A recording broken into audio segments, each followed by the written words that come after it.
Every form of life on this earth depends on the ability of plants to capture the sun's energy and transform it into food.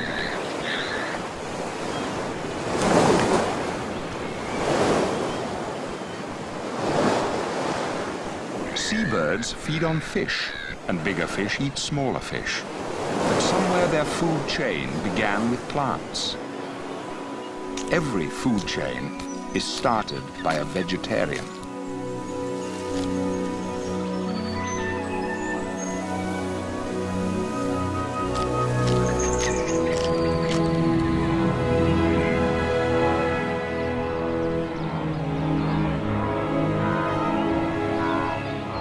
The great African herds of wildebeest feed on grass, and in their turn, they become food for predators such as lions.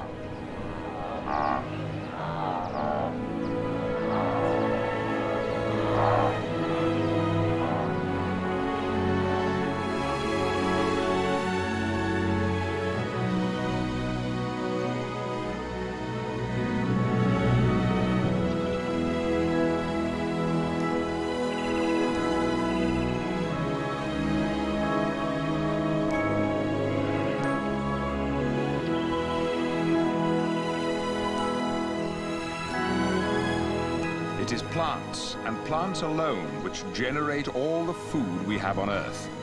Without them, ours would be a dead planet. And 4 billion years ago, that's just what it was. Dead. A forbidding, hostile place. Bombarded by ultraviolet radiation. The planet's surface sealed with poisonous gases. Yet in such conditions, strange carbon compounds formed with power to reproduce themselves. From them appeared the first primitive cells of life. Drawing energy from the sun, they began to make their own food, some combining water with a chemical we know as chlorophyll. And this produced an important byproduct: bubbles of oxygen.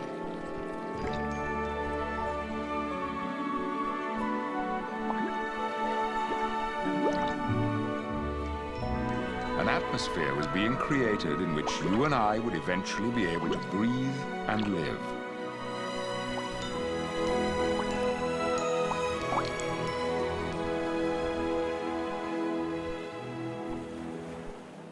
Two billion years ago, this was the scene where land and sea met.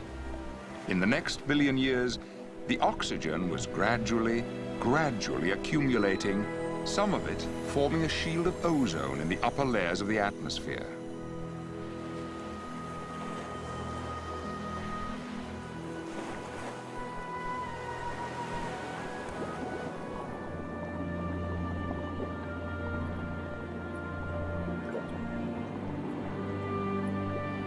At last, the stage was set for life in many forms, and true plants swarmed in prehistoric waters.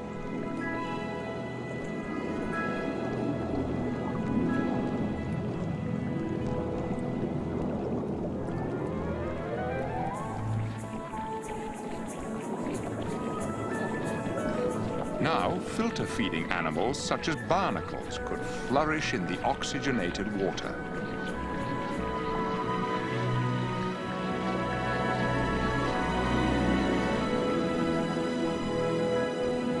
The secret of life was established in an unwritten contract binding plants and animals together, the green contract. Some animals might live by eating other animals, but every food chain must start with animals eating plants. That is the essence of the green contract.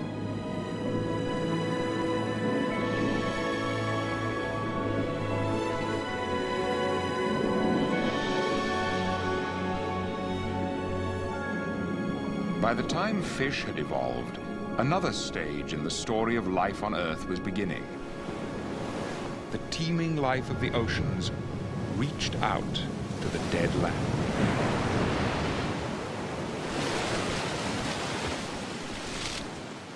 About 400 million years ago, the first plants came ashore, tiny growths clinging to rocks and mud.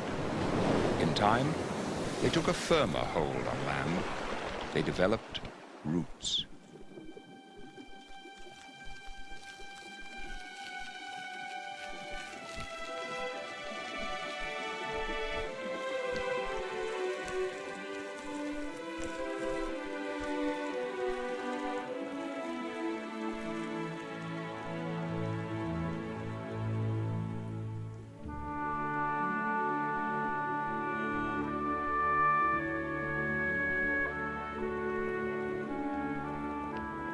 Plants also developed woody vessels within their stems which made them rigid and enabled them to grow tall.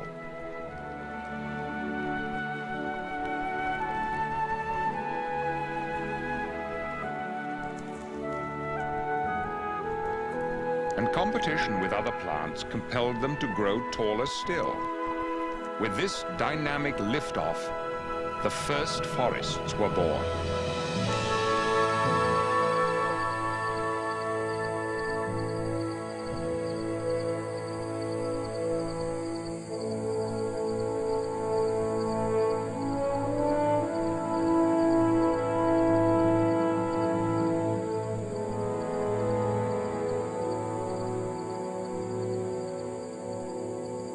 Plants had successfully invaded the land. Their roots broke the Earth's surface and held together the topsoil, and the atmosphere they had created now made life on land possible for many kinds of animals, among them insects.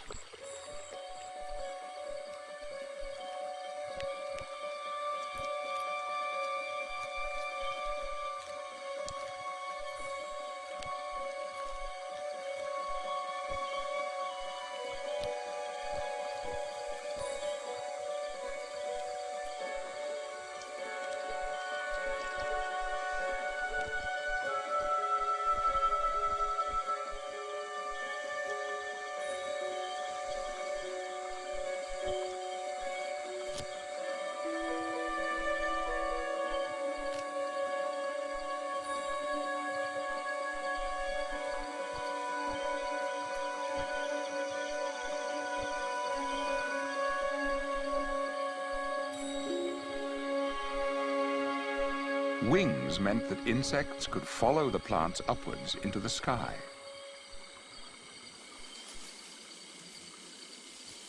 The first land plants had swimming sex cells and could therefore thrive only in moist places. But by degrees, plants developed new methods of reproduction. The conifers' male sex cells could be carried on the wind as pollen to female cones, which produced seeds. Because they reproduced in this way, the trees could move into new, drier territories.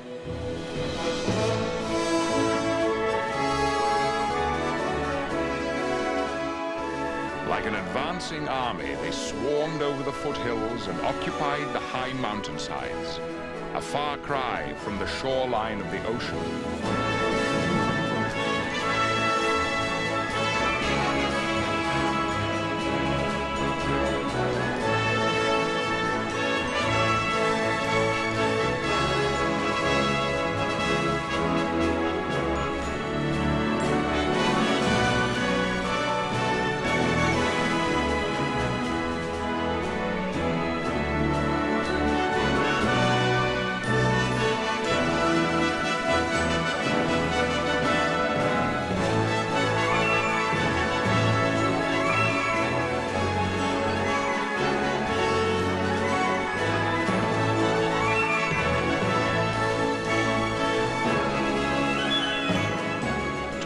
One-third of all the world's forests are conifers.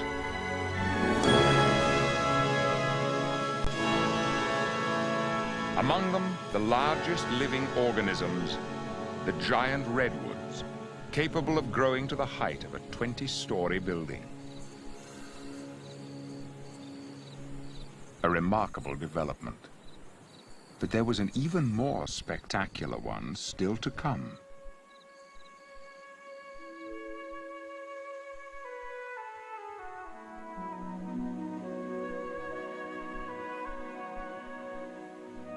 The plant's male and female parts were combined in a single marvelous device, the flower.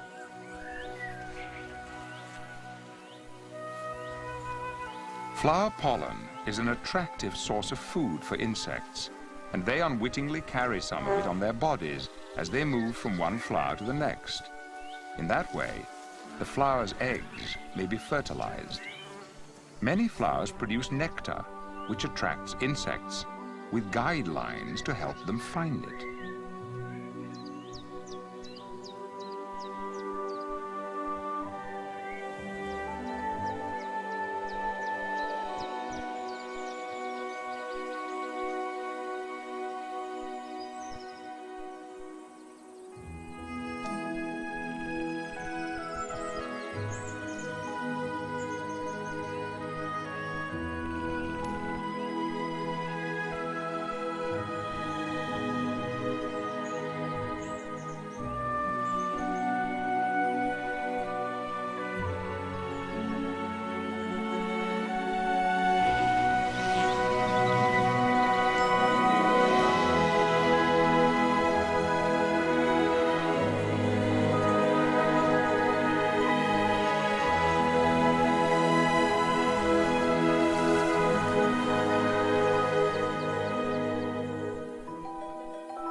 Some flowers favor particular insects. The wild arum has a spike with a fetid odor, which attracts small mosquitoes. Many slide to the bottom, where the female parts are located. They remain trapped overnight, but next day, the male parts exude pollen.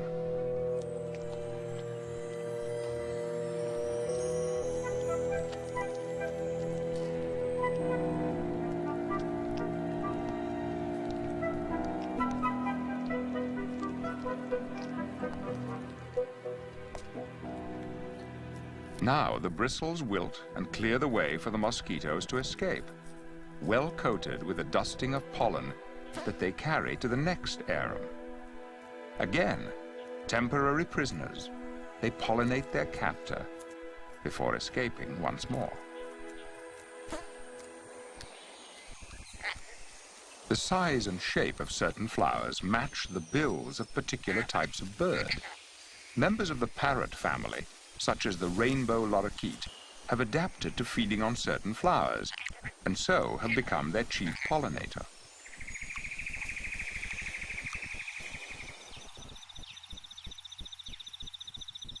Other flowers await pollination at night.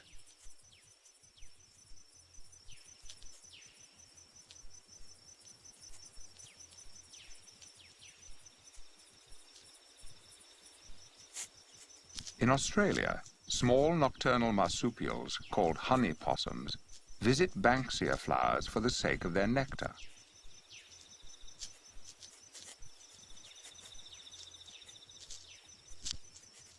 And by chance, they carry pollen on their fur as they move from flower to flower.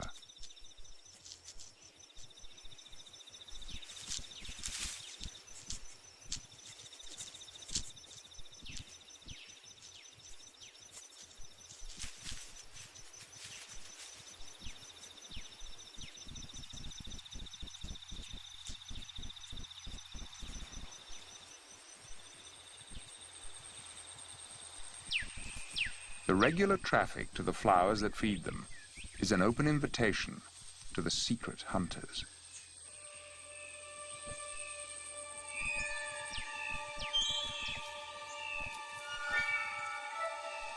Some predatory mantids can disguise themselves as flower petals to fool their victims.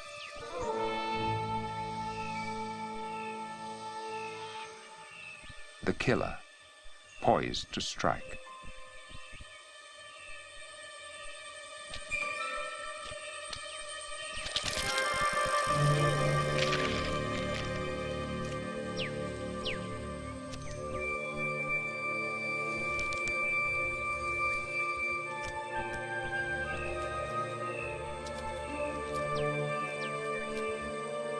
Life in the new world of flowers became complicated with many variations on the theme of predator meets prey. In the new relationships linking plant and animal, it was not always the plant which was the passive partner.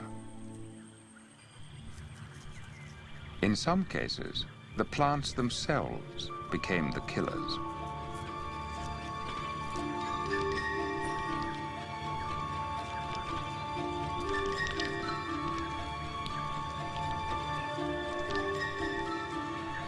Growing on poor soil, this sundew plant gets the nitrogen it needs digesting the insects caught in its sticky leaves.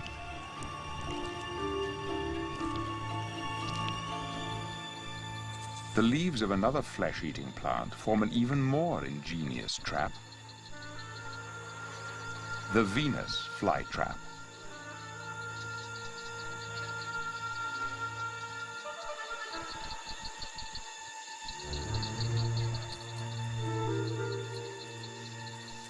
Press the button, and bang goes the trap. Even so, the plant has no guarantee of success. Win some and lose some is always nature's rule.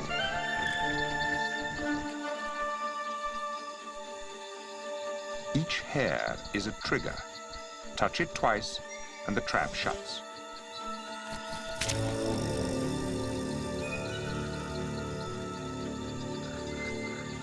Once it has secured its prey, the plant digests it. In all these subcontracts written into the green contract, there is a delicate balance maintained between killer and victim. Individuals will perish, but each species will survive.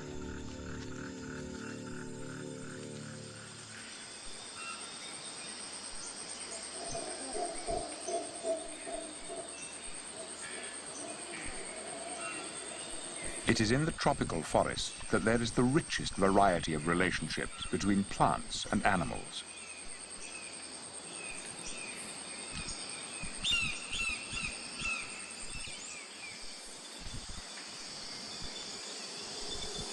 The success of flowering plants shows here more dramatically than anywhere else, for they have an ideal climate with warmth and continuous moisture.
It is the variety of tropical vegetation that provides such an abundance of food and living conditions to suit an even greater number of animal species.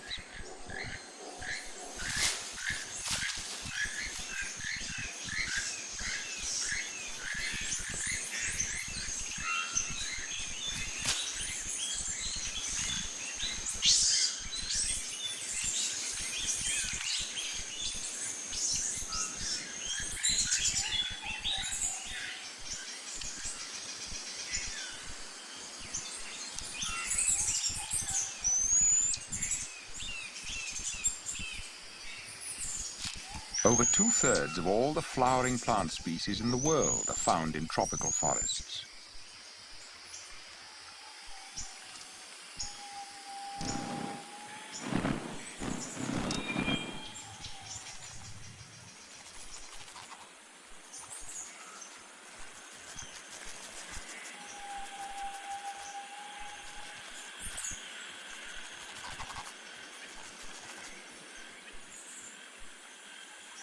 Eat and be eaten, so the food chain goes on.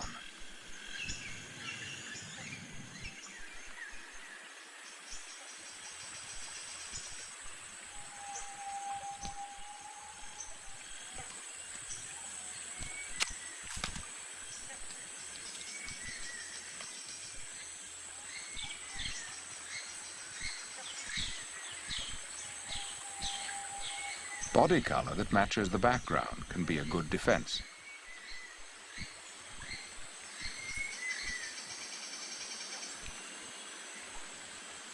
Slow movers often rely on camouflage.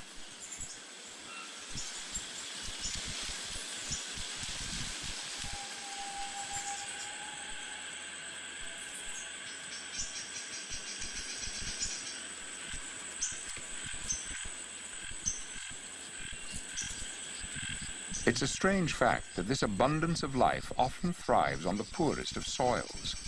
The plants survive because scarce minerals are constantly recycled. Decay, helped by insects and fungi, returns everything to the soil, ready to be taken up again by new life forces in plant and animal.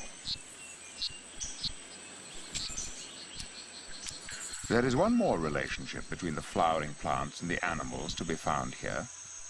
After pollination, the flowers are transformed into fruits.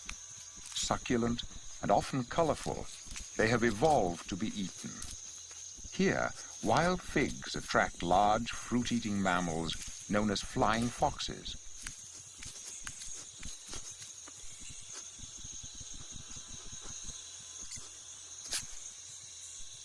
While the fleshy part of the fruit is digested, the seeds will pass through the animal's body to be dispersed at random and germinate where they fall.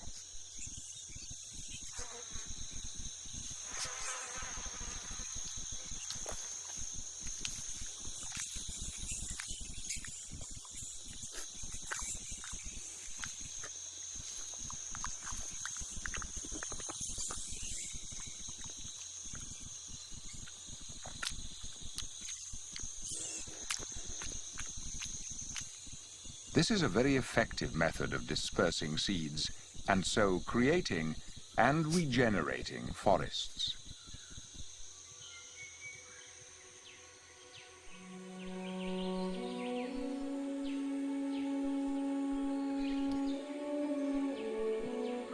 Each seedling will struggle to become a fruit tree and compete for a place in the sunlight.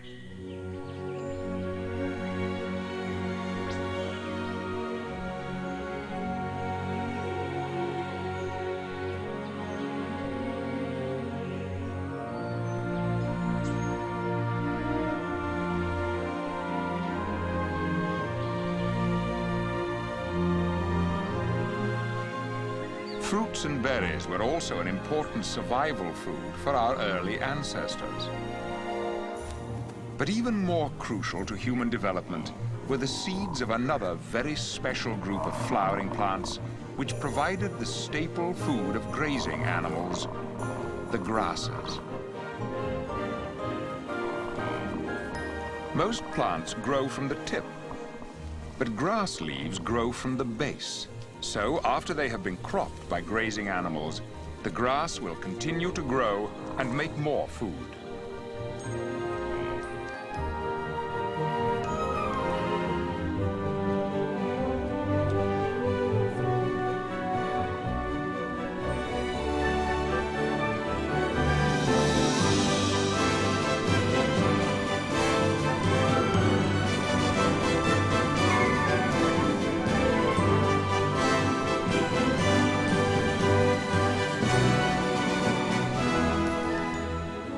Grasses and sedges are flowering plants.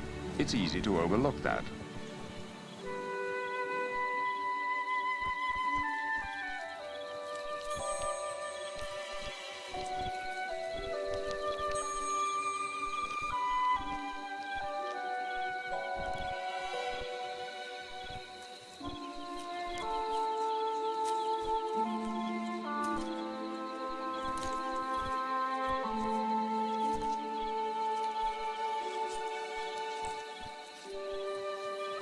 No need for insects. Grass pollen is carried by the wind.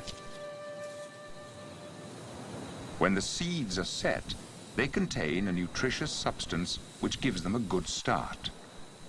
Grind it up, and it becomes flour, a basic human food that can be stored for months.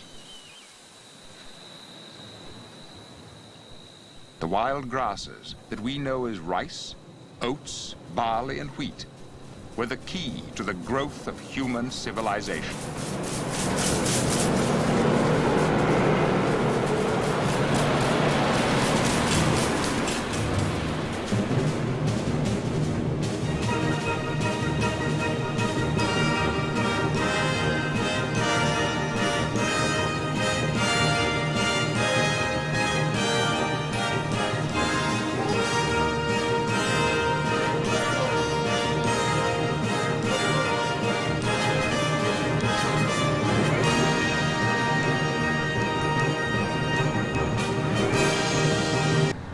What drives the combine harvesters is energy from the sun that was processed and stored in the remains of billions of microscopic marine plants in prehistoric times as oil, one of the so-called fossil fuels.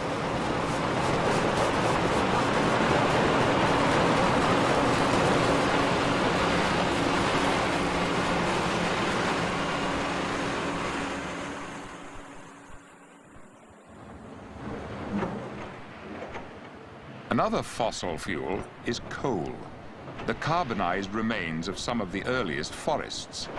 It provides more than 40% of the world's industrial energy.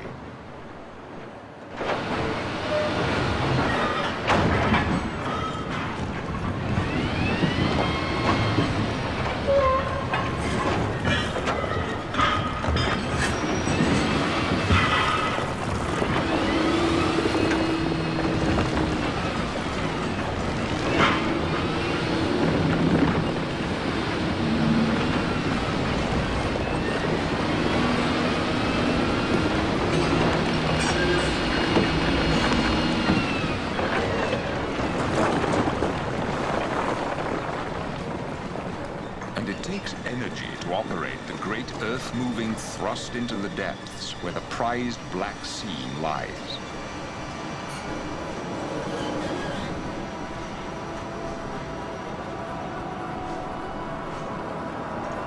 Fossil fuels, coal and oil, contain energy which can be released so easily by fire.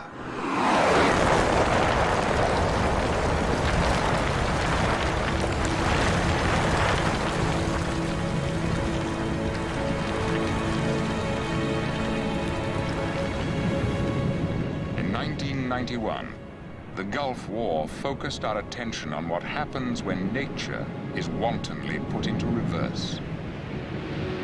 Originally, when the plants first gathered this energy from the sun, carbon dioxide was used up and oxygen given off to enrich the atmosphere.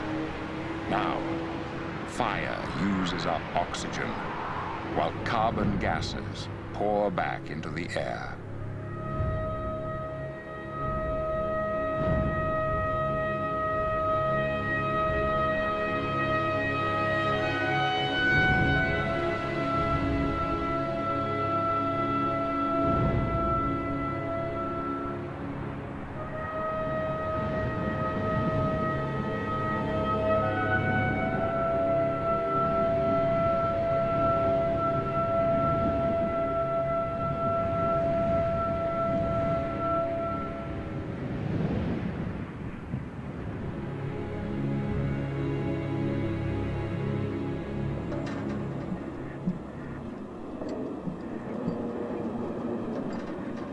Less violently, it goes on in peacetime, too.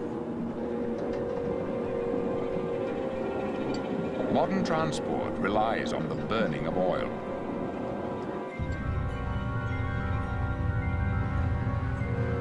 The carbon gases discharged by city traffic and industry build up in the atmosphere and prevent the release of heat by radiation, thereby causing a greenhouse effect.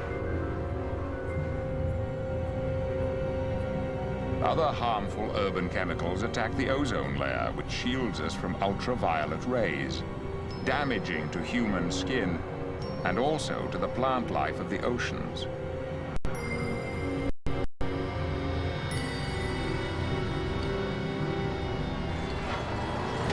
Trash, garbage, litter, the dead end of life. What is biodegradable is transformed into a new life cycle.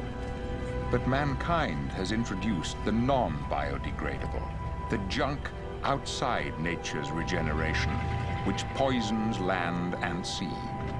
For the first time, a single species, the human species, is threatening the life support systems. We have broken the green contract.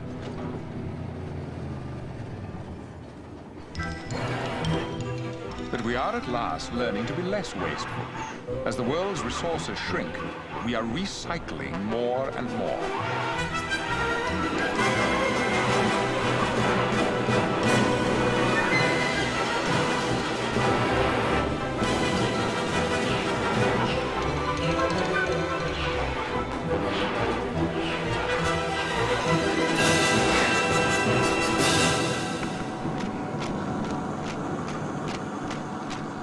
This factory already uses 30% waste paper. Soon, it will recycle 60% waste into new paper.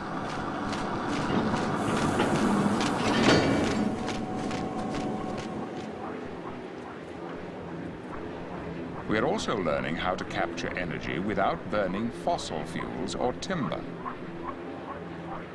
Besides nuclear energy, there is tidal power, solar panels, wind power.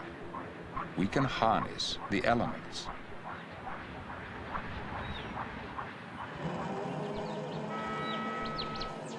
Our space-age technology can monitor the damage we are inflicting. Satellites report the frightening speed of loss of vegetation, particularly in the rainforests. This is a stretch of forest in Brazil, about 100 miles across. Forest clearance and roads are clearly visible. 3 years later, the same view provides a grim record of the rate of destruction.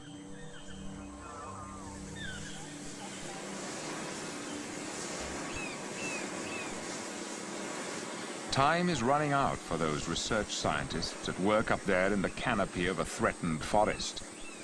Locked away in the chemistry of the rare plants and insects the scientists collect are secrets, perhaps, of medical cures still to be discovered.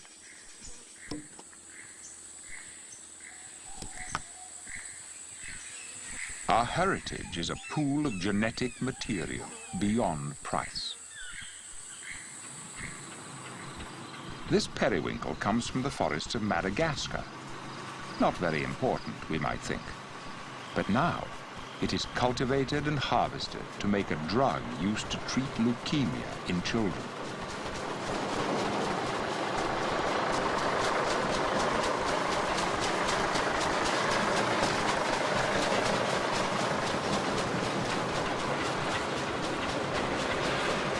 Any species we exterminate may be an opportunity lost. Lost forever.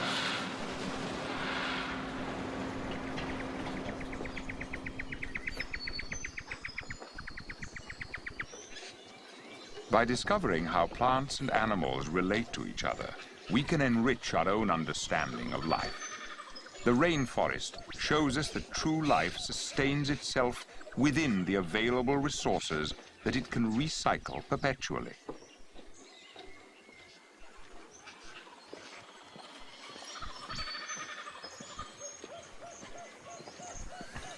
Living in harmony with nature, instead of abusing and degrading it, may demand a change in our habits, but it will bring new benefits.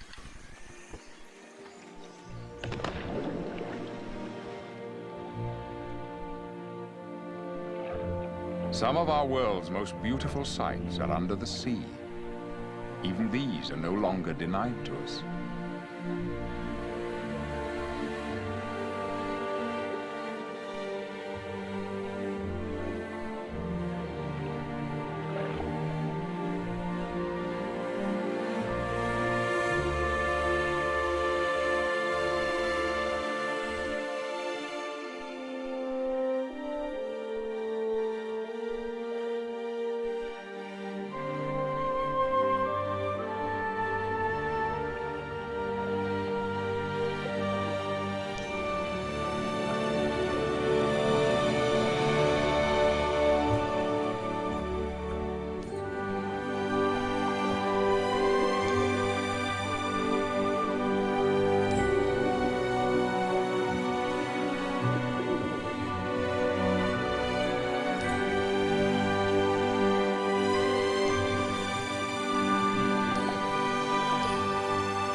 It seems to be a natural human desire to make close contact with wild animals.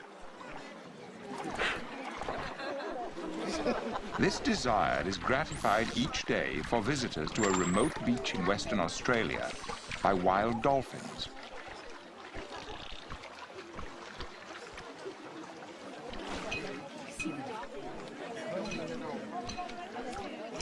Oh yes, he's beautiful.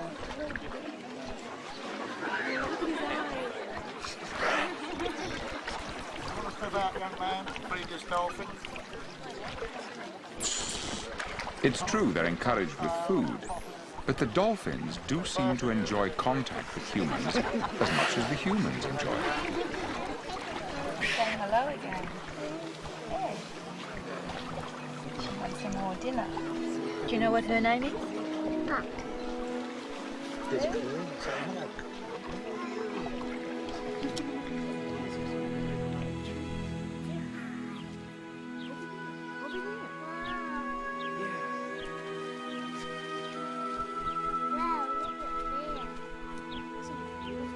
You see the trees?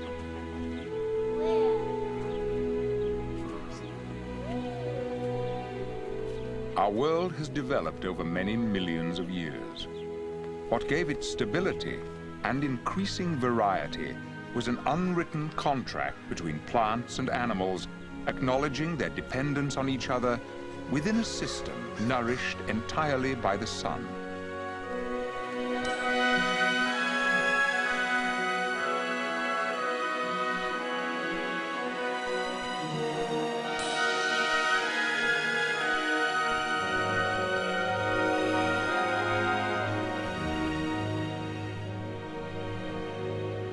But we can no longer take for granted the age-old rhythms of nature. The growth of human knowledge has given us a decisive influence everywhere, from the depths of the oceans to the sky's final, delicate skin of our atmosphere. It is our actions which will change the world, for good or for evil.